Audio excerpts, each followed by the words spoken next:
Ghana, nsuo damachi, nsuo a ide ahohoro sika kokko ho. Eno ana gina ho no. Emuvi nko ba bia. Hwe nsuo nani. Na hwe faye. Sika papa sika kokko, empefi. Tie fi e di say nsuo nyina no, eye sika bone.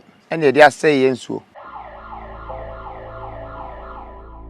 This is part 2 of the documentary on Galamsey by Nana Kwame Bediako, the leader of the new force. In part 1, I uncovered the presence of a powerful mafia involved in Galamsey. This mafia operates with the backing of influential cartels, including political elites and traditional authorities who are custodians of the land.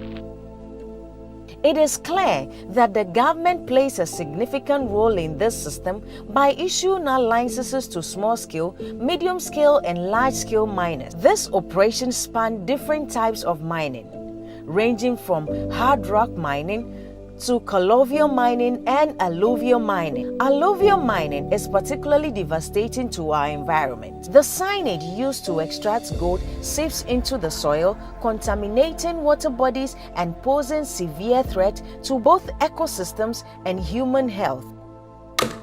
Let's not forget the gold is embedded in the veins of rock found in our mountains. Today, we take you to one of the largest craters in Obuasi, created by a multinational company whose name we won't disclose. What's important to understand is that this crater should have been covered and the land reclaimed after the mining. But who is responsible for breaking up these rocks? And how is it done? Now, they've even built tunnels leading to other mountains, allowing them to scavenge for every ounce of gold. This is a huge hole that you're finding here that has been dug by some hard rock mining group. Could be people that we gave licenses to, but when they finish, they left the hole. It's been like this for 33 years, from the days of Rollins, from the days of a different party. The question I'm asking myself is that if somebody comes to our country and even did a hard rock mining and left it like this, and we don't have experience to do our own like this, then what value are we going to get out of the people that we're giving our lands to mine? And that's the same people who are attracting our young people in doing Galamseys because they think that that's where the money is. We want to tell you that the wealth from this single crater could have transformed the region, building 10 hospitals, 10 universities, 10 cooperative businesses, and still leaving billions for the economy. If we are not responsible for cutting our own grounds and keeping these reserves of gold mines, the world will forever keep coming and taking what belongs to us and leaving us with this that we can never get close to it. And we would never know the sort of machine that will cut our own rocks and leave it with this hope. Now, consider this. The companies responsible from Canada, Australia, and South Africa didn't even train a local people in the skills required for large-scale hard rock mining. As a result, Ghanaians are left little knowledge of how to extract the gold in our own land, forcing us to dig the mud for gold. Even though we're sitting on vast gold mines, how can we be searching for gold when it's right beneath us? It is a tragic reality. The leftovers, the remaining lands, are what our leaders should use for the Galamsey, but instead, they become the main players. They seize control of the land, continue to do business with multinational corporations, and even provide excavators for illegal operators in alluvial mining areas.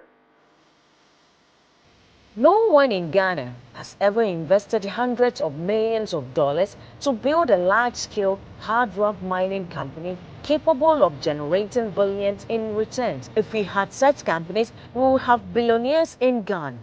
We want to tell you that the new force is here to do what the government has failed to do. In every region that holds gold-rich mountains, we aim to mine that gold for the benefit of the country. We will take charge of our resources by developing our own large-scale mining operations, mastering hard rock mining, conducting seismic surveys ourselves, and empowering the Galamseyers. These individuals already skilled in alluvial mining will learn the business and gain the expertise needed to take control of their own future.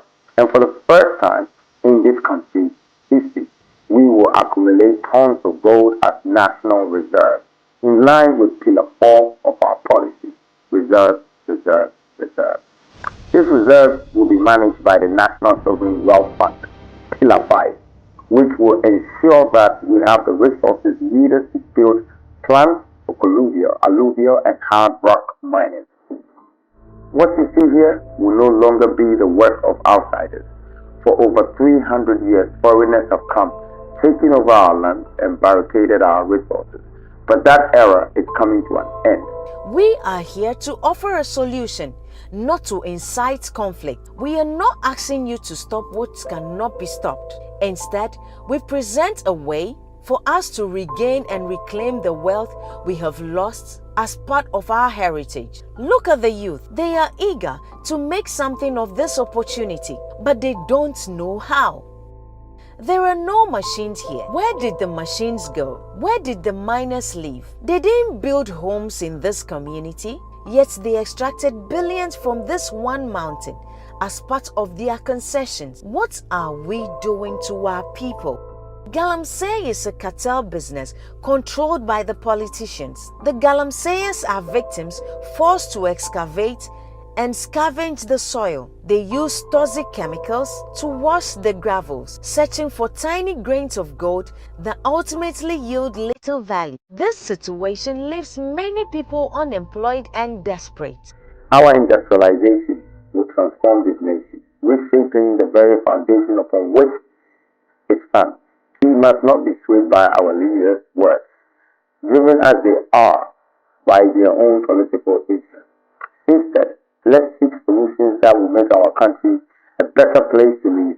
We need to establish our reserves and take charge of our mineral resources and protect our environment and the reserves of our forests.